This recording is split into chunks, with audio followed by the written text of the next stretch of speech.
Hello my friends, let's talk about BoJack Horseman. I recently binge-watched through all 4 seasons of BoJack Horseman throughout the month of October. Other than the occasional t-shirt on the street or a YouTuber saying the show was good, I hadn't been exposed to anything of the show or what it was about, and it is definitely a show that is hard to explain. BoJack Horseman is a very honest show that, in a real and respectful way, has created a dark comedy about living with depression. Now, I am not a psychologist. I am in no way qualified to discuss depression, even though I have experienced it myself during certain years in my life. And I have friends that still struggle with depression today. So I want to emphasize that BoJack Horseman has some serious subject matter that only qualified people can do justice to. I am not that person. However, there is an aspect of the show that falls cleanly on the stage of philosophy. The idea of friendship and what it means to live authentically. I fell in love with BoJack Horseman, the character, at the very first episode. It was right after dealing with a crappy situation at work where a coworker who had never had a conversation with me before decided that I was too pretentious for my own good and that I needed to be taken down a peg so that they could take the role of benevolent stranger and tell me how I'm supposed to improve myself. I am sure that everyone has dealt with people like this in their life, but I feel like an abnormal number have found themselves also being backed up by authority figures when they find me. Now, I won't mince words. I'm an intimidating person. I'm 6 feet tall, dark skin, I'm fairly muscular, I know how to fight, I graduated with a magna cum laude, first of my family to do so. I'm a smart cookie. I know my virtues and what I'm good at. And listening to me say all that, I'm sure many of you are disgusted at me singing my own praises just now. You may have even unsubscribed from the channel because of how audacitous it was for me to sing my own praises at all. But I know where I'm lacking too. I'm quick to anger, I constantly overthink and spiral myself down into a ball of dysfunctional stress. I'm horrible at reading social emotional cues of others. I can't read sarcasm and I take people in earnest. So every single time someone found some fault in me, I took it in earnest and obsessed over how to fix that thing about myself. So I've developed an Adonis complex that sometimes, honestly, makes it hard to look in the mirror. I refuse to forgive myself until I've fixed myself.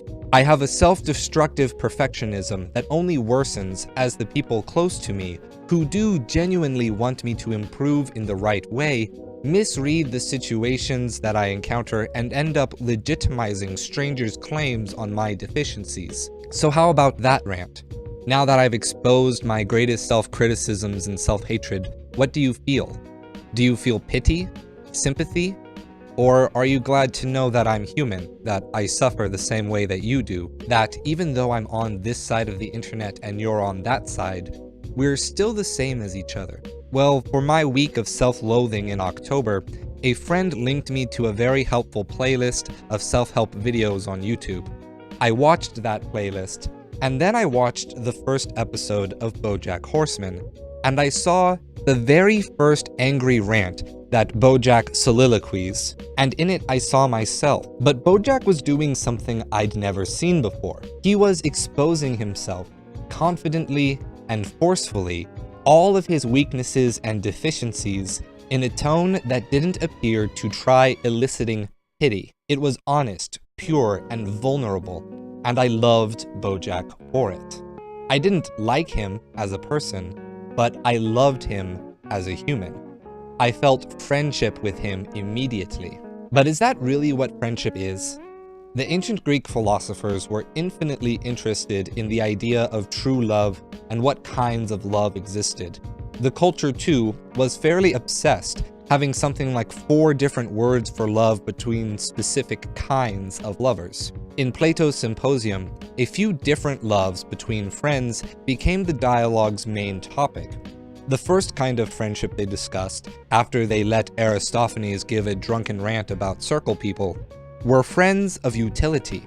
If you need a suit tailored, you maintain a friendly interaction with your tailor. That way he gives you good work, you give him good coin, and everyone prospers. This friendly relationship is maintained because both parties are useful to each other. Then there are friends of pleasure. This is the person you call when you need to escape for a night, maybe to a club or a concert, maybe video games or movies for a night in. But you're not going to talk about your struggles. This person is about you and them turning the brain off and having fun. These are your good vibes only friends. Then there are friends of virtue.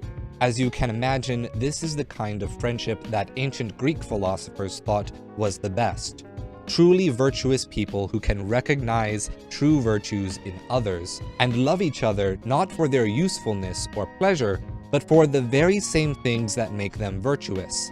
And that makes a lot of sense, right? We should like and be attracted to good things. Being able to discern good and bad and then choosing the good is what allows a species to survive in this world and eventually thrive in it. And yet, when people try to do this, it ends up feeling unnatural, overly saccharine, and inauthentic. These are the Mr. Peanut Butters of the world. People who give off so much positivity that it appears they are hiding something. People who are more concerned about who is in a movie rather than what makes a quality story.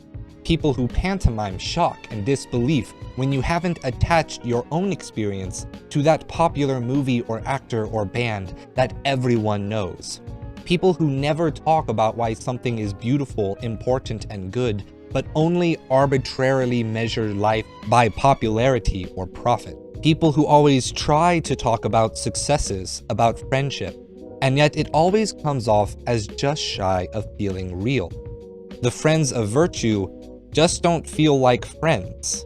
The ancient Greek philosophers had one more kind of friendship that they ridiculed and didn't even count as a kind of love. Friends of vice. People whose relationships are based in sharing their sorrow and suffering. These people who try to bring sorrow and sadness to others, whose misery loves company, surely they do nothing more than harm others with their own pain. Well, Bojack Horseman and modern emotional psychology disagree. See, we all go through life with suffering and self-loathing. We all want the people around us to find value in us, to like us, to love us. So we do everything we can to appear valuable, to appear likable, to appear lovable. So we exclaim our virtues, we connect ourselves to what we know others found valuable and likable. As a result, we all present this strong, idealized version to each other, and we hide our vices. We see each other's virtues lined up against our own vices, and we loathe ourselves. We become prideful and try to prove that others have flaws, just like we do. We try to take them down a peg, and we fight against them. So when someone unexpectedly, finally, makes themselves vulnerable to us, exposes their suffering and vice to us, finally, we think, someone who suffers like I do. We see ourselves and we love them. And on this foundation, we learn to love that person's virtues. We fight for them. On this topic, the ancient Greeks were completely wrong.